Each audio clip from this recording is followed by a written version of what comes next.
Namaskar friends, today we shall discuss International Public Sector Accounting Standards 1. This is the first part of the video. The video is prepared by RK Didactics and it contains notes followed by MCQs which are beneficial for candidates appearing PC 12, 13, 26 and C2 of CPD. For online classes, you may contact in the following email. So let's start discussion on IPSAS-1. What is the objective of IPSAS-1?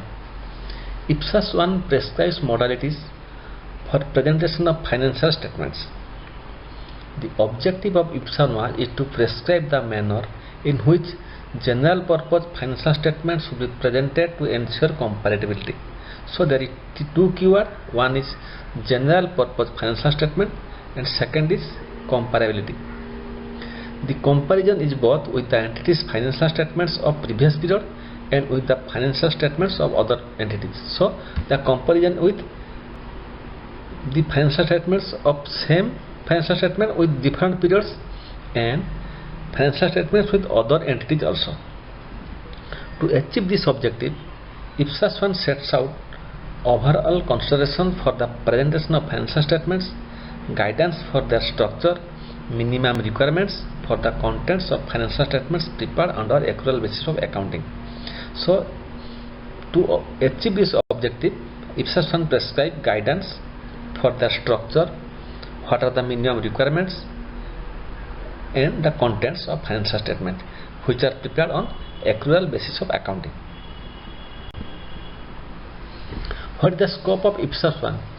IPSAS-1 is applicable to all general purpose financial statements prepared and presented under accrual basis of accounting in accordance with IPSAS. So, general purpose financial statements and accrual basis. General purpose financial statements are prepared for the needs of users who do not require any special information. These users include taxpayers, ratepayers, members of the legislature, creditors, suppliers, the media and the employees. IPSAS-1 does not apply to condensed interim financial information. It applies to all entities, those that present consolidated financial statement and present separate financial statement. So it is applicable to both, those prepare consolidated financial statement or also prepare separate financial statement. So now we shall discuss some terms used in IPSAS-1. Accrual basis means a basis of accounting under which transactions and other events are recognized when they occur. Please keep in mind when they occur and not when cash or equivalent is received or paid. So whenever it occurs, it is recognized in the financial statements, not when the cash or equivalent is received. The transactions or events recorded in the account records are recognized in the financial statements of the period to which they relate. The elements recognized under accrual accounting are assets, liabilities, net assets, equity, revenue and expenses. Now what are assets? Assets are resources controlled by an entity as a result of past events and from which future economic benefits of service potential are expected to flow to the entity. So these are assets are the result of past events and there will be future economic benefit from those items. Expenses. Expenses are decreases in economic benefits or service potential in the form of outflows or consumption of assets or occurrence of liabilities. So expenses lead to decrease in economic benefit of service potential of assets or liabilities. It results in decreases in net assets, equity other than those relating to distribution to owners. So now what is liability? Liability are present obligations of the entity arising from past event. So liabilities are present obligations of past event. The settlement is expected to result outflow of economic benefits or services potential from the resources of the entity. So liability will definitely result in outflow of economic benefits of the entity. Materiality. Materiality means assessing whether an omission or misstatement could influence decision of the users. So if the omission or misstatement influence the decision of the user, then the misstatement will be taken as considered as materiality. Material omission or misstatements occur when they could individually or collectively influence the decision or assessment of users made by on the basis of financial statement. Materiality depends on nature and size of the omission or misstatement and is judged in the surrounding circumstances. Materiality of omission and misstatement are also differ as per requirement of different users. So, one misstatement may be material to one user and may not be material to another user. So, what is the purpose of financial statements? Financial statements are a structured representation of financial position and financial performance of an entity. The objectives of general purpose financial statements are to provide information about the financial position, financial performance and cash flows of an entity. These informations are useful in making and evaluating decisions about the allocation of resources. Specifically, the objectives of general purpose financial reporting in the public sector should be to provide information useful for decision making and to demonstrate the accountability of the entity for the resources entrusted to it. So, financial statements provide information about an entity on the following items. These are assets, liabilities, net assets, equity, revenue, expenses, other changes in net assets, equity and cash flows. So, these informations are provided in the financial statement. So, what are the components of a financial statement? A complete set of financial statement comprises of the following. Number 1, a statement of financial position, a statement of financial performance, a statement of changes in net assets, equity, a cash flow statement, a comparison of budget and actual amounts when the entity makes publicly available of its approved budget, notes comprising a summary of significant accounting policies and other explanatory notes, and comparative information in respect of the past periods.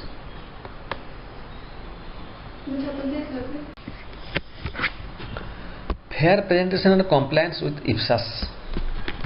Financial statements shall present fairly the financial position, financial performance, cash flows of an entity as per IPSAS. A fair presentation requires the entity to follow the following: to select and apply accounting policies in accordance with IPSAS 3. So, as per IPSAS 3, they will select and apply the accounting policies. To present information on accounting policies that provides relevant, faithfully, understandable, timely, comparable and variable information. To provide additional disclosure when compliance with the specific requirements in IPSAS is insufficient to enable users to understand the impact of particular transactions.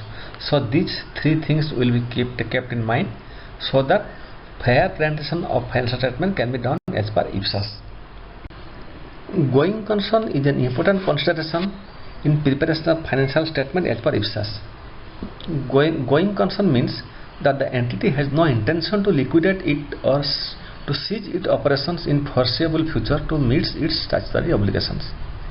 In assessing going concern evaluation, while the preparation of financial statement, they shall consider all information of future, which is at least, keep in mind, which is at least but not limited to 12 months from the approval of financial statements. While preparing financial statements, when there is significant doubt upon the entity's ability to continue as a going concern, these uncertainties shall be disclosed. If a financial statement is not prepared on a going concern basis, that fact shall be disclosed together with the basis on which the financial statements are prepared and the reason why the entity is not regarded as a going concern. Applying the concept of materiality means that a specific disclosure requirement is not be required if the information is not material. Each class of similar items, if material, shall be presented separately in the financial statement. Items of a dissimilar nature or function shall be presented separately unless they are immaterial. If a line item is not individually material, it is aggregated with other items either on the face of those statements or in the notes. Offsetting means netting in which assets and liabilities on the balance sheet are shown on a net basis. In offset accounting, the total is decreased to create a net balance. Assets, liabilities and revenue expenses shall not be offset unless required or permitted by an IPSAS. Offsetting in the statement of financial performance or of financial position detracts the ability of users to understand the transactions, other events and conditions that have occurred and to assess the entity's future cash flow. That's why offsetting in assets, liability, revenue and expenses shall not be permitted by IPSAS. The offsetting of cash flow is dealt with in IPSAS-2. An entity shall present comparative information in respect of preceding period for all amounts reported in the financial statement. It shall also include comparative information for narrative and descriptive information if it is relevant to understanding the current period's financial statements. An entity shall present as a minimum one statement of financial position with comparative information for the preceding period, one statement of financial performance with comparative information for the preceding period, one cash flow statement with comparative information for the preceding period, and one statement of changes in net assets equity with comparative information for the preceding period and related notes. So minimum one statement of comparative information for the preceding periods of all these statements will be included in the financial statement. When the presentation of classification of items in the financial statements is amended, comparative amounts shall be reclassified. When comparative amounts are reclassified, an entity shall disclose the following. First, the nature of the reclassification. Second, the amount of each item or class of items that is reclassified. And third, the reason for reclassification. When it is impracticable to reclassify comparative amounts, an entity shall disclose the reason for not reclassifying the amounts, the nature of the adjustment that would have been made if the amounts had been reclassified. Now we shall discuss structure and content of financial statement. The financial statement shall be identified clearly and distinguished from other information in the same published document. Each component of financial statement shall be identified clearly. In addition, the following information shall also be displayed. Number 1, the name of the reporting entity and the change in that information from the preceding reporting date, where the financial statement covers the individual entity or the economic entity, the reporting date or the period covered by the financial statement, whichever is appropriate to that component of the financial statement. Consistency should be maintained in the presentation and classification of item in the financial statement. So there will be consistency in following the accounting policies, treatment of items, etc. However, in case of significant change in the nature of the entity's operation or a review of its financial statement, if it is felt that another presentation or classification would be more appropriate, or an IPSAS requires a change in presentation, the entity may change its presentation on financial statement. So on these two grounds, there may be change in presentation or classification of the financial statement. Reporting period. The financial statement shall be presented at least annually, that means once in a year. When an entity's reporting date changes, the annual financial statement is presented for a period longer or shorter than 1 year. The entity shall disclose the reason for using a longer or shorter period, the fact that comparative amounts for certain statements are not entirely comparable, and an entity should issue its financial statement within 6 months of the reporting date. Current and non-current distinction. An entity shall present current and non-current assets and current and non-current liabilities as separate classifications on the face of its statement of financial position. So these will be presented separately. However, when a presentation based on liquidity provides information that is faithfully representative and is more relevant, the above is not required, and all assets and liabilities shall be presented broadly in order of liquidity. For each assets and liability, line item that combines amounts expected to be recovered or settled, an entity shall disclose the amount expected to be recovered or settled after more than 12 months. So what are current assets? The assets shall be classified as a current asset when it satisfies any of the following criteria. Number 1, it is expected to be realized in or is held for sale or consumption in the entity's normal operating cycle. Number 2, it is held primarily for the purpose of being traded. Number 3, it is expected to be realized within 12 months after the reporting date. Number 4, it is cash or a cash equivalent unless it is restricted from being exchanged or used to settle a liability for at least 12 months after the reporting date. And those assets which do not fulfill these criteria shall be classified as non-current assets. Similarly, a liability shall be classified as current when it satisfies any of the following criteria. Number 1, it is expected to be settled in the entity's normal operating cycle. It is held primarily for the purpose of being traded. It is due to be settled within 12 months after the reporting date. The entity does not have an unconditional right to defer settlement of the liability for at least 12 months after the reporting date. And all other liabilities which do not fulfill this criteria will be treated as non-current liability. So now we shall discuss some questions on basis of previous discussion. Question 1. What standards does IPSAS-1 prescribes? Option A, presentation of financial statement. Option B, cash flow statements. C, accounting policies, changes in accounting estimates and errors. D, consolidated and separate financial statements. And the answer is IPSAS-1 prescribes presentation of financial statements. Which of the following is not correct on objectives of IPSAS-1? The objective of IPSAS-1 is to prescribe the manner in which general purpose financial statements should be presented to ensure comparability. Option B, the comparison is both with the entity's financial statement of previous period and with the financial statements of other entities. Option C, both of these. And the answer is both of these, because both these options are correct. IPSAS-1 is applicable to which of the following financial statements? Option A, all general purpose financial statements prepared and presented under the cash basis of accounting in accordance with IPSAS. Option B, all special purpose financial statements prepared and presented under the accrual basis of accounting in accordance with IPSAS. Option C, all general purpose financial statements prepared and presented under the accrual basis of accounting in accordance with IPSAS. So there is three keywords: general purpose financial statements and cash basis, special purpose financial statements. So the answer is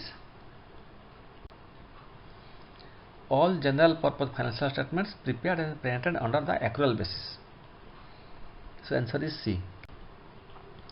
Which of the following is not true on accrual basis of accounting? Option A, accrual basis means a basis of accounting under which transactions are recognized when they occur and not only when cash or its equivalent is received or paid. B, the transactions are recorded in the accounting records and recognized in the financial statement of the periods when it is reported. C, the elements recognized under accrual accounting are assets, liabilities and net assets, equity, revenue and expenses. And the answer is B, the transactions are recorded in the accounting records and recognized in the financial statement of the periods when it is reported. It is wrong. Actually, in the financial statement of the period to which they relate. So option B is not correct. So answer is option B. What is meant by liability? Liabilities are past obligations of the entity arising from the past event, the settlement of which is expected to result in an outflow from the entity of resources embodying economic benefits or service potentials. Option B, liabilities are present obligations of the entity arising from past events, the settlement of which is expected to result in an outflow from the entity of resources embodying economic benefits or service potential. Option C, both of these. And the answer is liability are present obligations of the entity arising from past event. So answer is B. What is objective of general purpose financial statement? Option A, to provide information about the financial position, financial performance and cash flows of an entity that is useful to wide range of users in making and evaluating decisions about the allocation of resources. Option B, to provide information useful for decision making and to demonstrate the accountability of the entity for the resources entrusted to it. Option C, both of these. And the answer is both of these, because both these options are the objectives of general purpose financial statements. Which of the following information is reflected in the financial statement of an entity? Option A includes assets, liability, net assets and equity. Option B includes revenue and expenses. Option C, other changes in net assets, equity and cash flows.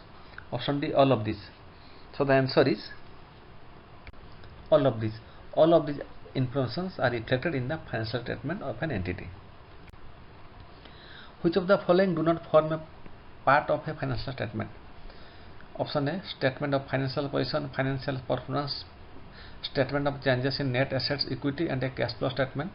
Option B, comparison of budget and actual amounts and notes comprising a summary of significant accounting policies and other explanatory notes. Option C, comparative information in respect of past periods. Option D, none of these. So question is asked for which do not form a part of the financial statement. Which of the following? So the answer is none of these, because all these form a part of financial statement. Which of the following is not correct on materiality and aggregation? Option A, each class of similar items with material shall be presented separately in the financial statement. Items of a dissimilar nature or function shall be presented separately unless they are material. Option C, if a line item is not individually material, it is aggregated with other items either on the face of the statements or in the notes. Option D, all of these. Here the question is asked which is not correct of the following. So the answer is B, items of a dissimilar nature or function shall be presented separately unless they are material. Actually it will be unless they are immaterial. So option B is wrong. So answer is option B. Which of the following shall not be offset unless permitted by IPSAS? Option A, each assets and liabilities. Option B, revenue and expenses. Option C, gains and losses. Option D, both A and B. So which will not be offsetted unless permitted by IPSAS? The answer is both A and B. Without permission or allowance of IPSAS, this cannot be offsetted. When the presentation of classification of item in the financial statement is amended, comparative amounts shall be declassified and the entity need not disclose which of the following. Option A, the nature of the declassification. B, the amount of each item or class of items that is reclassified. C, the reason for the reclassification. D, the nature of the adjustments that would have been made if the amounts had been reclassified. So which of the following disclosure is not necessary? Answer is option D. The nature of the adjustments that would have been made if the amounts had been reclassified is not required as a disclosure for these purposes. In assessing whether the going concern assumption is appropriate, those responsible for the preparation of financial statement take into account all available information about the future, which is at least but is not limited to days months from the approval of the financial statements. Answer is 12 months, 18 months, 24 months, 36 months. There are 4 options and the answer is 12 months. Which is not correct on criteria for current assets? Option A, it is expected to be realized in or is held for sale or consumption in the entity's normal operating cycle. B, it is held primarily for the purpose of being traded. C, it is expected to be realized within 24 months after the reporting date. D, it is a cash or cash equivalent unless it is restricted from being exchanged or used to settle a liability for at least 12 months after the reporting date. Here the question is which is not correct. So the answer is C, it is expected to be realized within 24 months after the reporting date. Actually it is expected to realize within 12 months after the reporting date. Which is correct on criteria for current liabilities? Option A, it is expected to be settled in the entity's normal operating cycle. Option B, it is held primarily for the purpose of being traded. Option C, it is due to be settled within 12 months after the reporting date. Option D, all of these. And the answer is all of these, because all these are criteria for current liabilities. If found beneficial, you may subscribe to RK Didactics. You may also contact RK Didactics for online classes on email. Thank you.